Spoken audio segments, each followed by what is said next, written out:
बिस्मिल्लाहिर्रहमानिर्रहीम। अस्सलाम वालेकुम। आज मैं आपके लिए बहुत ज़बरदस्त से आलमंड केक की रेसिपी लेकर आई हूँ। ये बिल्कुल बेकरी स्टाइल बनता है, आप इसको ज़रूर ट्राई कीजिएगा। सबसे पहले आपने राउंड पैन ले लेना है। इस तरह से आपने इसको बटर से ग्रीस कर लेना है। आलमंड्स के हमने 2 पीस कर लिए थे और जो वाइट वाला पार्ट है वो हमने नीचे की साइड पे रखना है। इस तरह से आप जिस तरह चाहें इसका डिज़ाइन बना लीजिए। इस तरह हमने सारे जो आलमंड्स हैं उनको लगा देना है नीचे पैन में, ये स्टिक हो जाएंगे बटर की वजह से। अब ये मैंने आलमंड का जो थोड़ा सा दरदरा सा पाउडर बना के वो ऐड कर दिया है ऊपर। अब हम आ जाएंगे नेक्स्ट स्टेप की तरफ। अब हम केक की तैयारी करेंगे। सबसे पहले हमने बटर ले लेना है, साथ हम ऐड करेंगे आइसिंग शुगर। इसको अच्छी तरह से बीट कर लेंगे जब तक कि बटर और शुगर का कलर जो है वो वाइट ना हो जाए। तकरीबन 3 से 4 मिनट आपने इसको अच्छी तरह से बीट करना है। ये देखिए कलर चेंज होना शुरू हो गया है। अब हम इसमें ऐड करेंगे एग।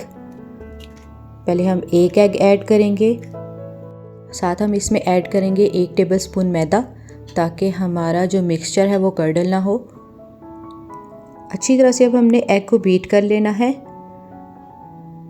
तकरीबन 2 से 3 मिनट आपने एक एग को बीट करना है। अब हम इसमें ऐड करेंगे 2 टेबलस्पून के करीब देसी घी। अब हम इसमें ऐड करेंगे 2 टेबलस्पून मिल्क पाउडर के। अच्छी तरह से इसको बीट कीजिएगा। अब हम इसमें 1.5 टीस्पून बेकिंग पाउडर का ऐड करेंगे। अब हमने इसमें तकरीबन 1/3 कप के करीब ठंडा दूध ऐड करना है। अब हमने जितनी भी चीज़ें ऐड की हैं, अब हमने इसको अच्छी तरह से बीट करके बिल्कुल इसको स्मूथ सा बैटर बना लेना है। अब हम इसमें जो हमारा रिमेनिंग एग रह गया हुआ है वो ऐड करेंगे। साथ हमने इसमें मैदा ऐड करना है और अब हमने इसको भी अच्छी तरह से बीट कर लेना है। 2 अंडे हम ऐड कर चुके हैं, 3rd वन जो है वो अभी हमारा बाकी है। अच्छी तरह से मिक्सचर जो है वो बीट हो चुका है। अब हम तीसरा अंडा भी ऐड कर देंगे। ये हमने तीसरा अंडा ऐड कर दिया। साथ हमने मैदा ऐड कर देना है। अच्छी तरह से इसको बीट कीजिएगा। अब देखिए हमने इसको इतना अच्छा बीट किया है कि इसका कलर जो है वो वाइट हो गया। बेशक हमने एग्स ऐड किए हैं, ना आप इसको बीट करेंगे उतना ही आपका जो केक है वो फ्लफ़ी बनेगा, बहुत लाइट बनेगा। अब हमने इसमें जो हमारा मैदा रह गया था वो ऐड किया है। अब हमने सिंपल 1 से 2 दफ़ा बीटर जो है वो चला लेना है ताकि हमारा मैदा जो है वो मिक्स हो जाए।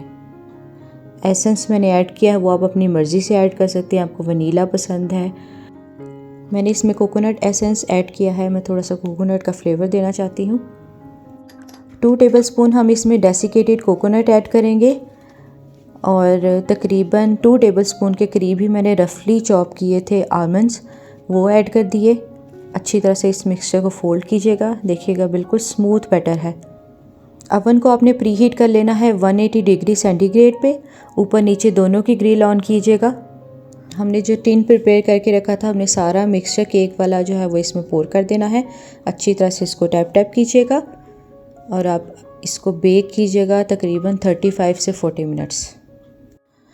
ये वाला स्टेप जो है वो ये ऑप्शनल है। आप चाहें तो अगर आप थोड़ा केक को जूसी बनाना चाहते हैं तो आप इस तरह पानी में थोड़ी सी चीनी ऐड करके तो आप मिक्सचर को पोर कर सकते हैं केक के ऊपर। अदरवाइज़ इसकी ज़रूरत नहीं है, इसके बगैर भी केक बहुत फ्लफ़ी बनता है। केक को हमने अच्छी तरह से ठंडा कर लेना है। बटर पेपर हम रिमूव कर देंगे। अब हमने एप्पल जैम लेके वो सारे केक के ऊपर स्प्रेड कर देना है। बिल्कुल ऑथेंटिक ये बेकरी स्टाइल केक की रेसिपी है। इसको आपने एज इट इज़ फॉलो करना है। बेकरी से कहीं गुना ज़्यादा अच्छा ये आप घर पे तैयार कर सकते हैं, क्योंकि आपको पता है बटर आपने अच्छी क्वालिटी का डाला है। आप इसमें होममेड बटर यूज़ कर सकते हैं, मैंने होममेड बटर ही यूज़ किया है। अच्छी तरह से सारी साइड्स पे हमने एप्पल जैम जो है वो लगा देना है। अगर आपको मेरी रेसिपी अच्छी लगी हो तो मेरे चैनल को ज़रूर सब्सक्राइब कीजिएगा, बेल आइकन को दबाना मत भूलिएगा। इंस्टाग्राम पे मुझे फॉलो कीजिएगा। मिलते हैं फिर अगली किसी बेहतरीन रेसिपी के साथ। मुझे इजाज़त दीजिएगा। अल्लाह हाफिज़।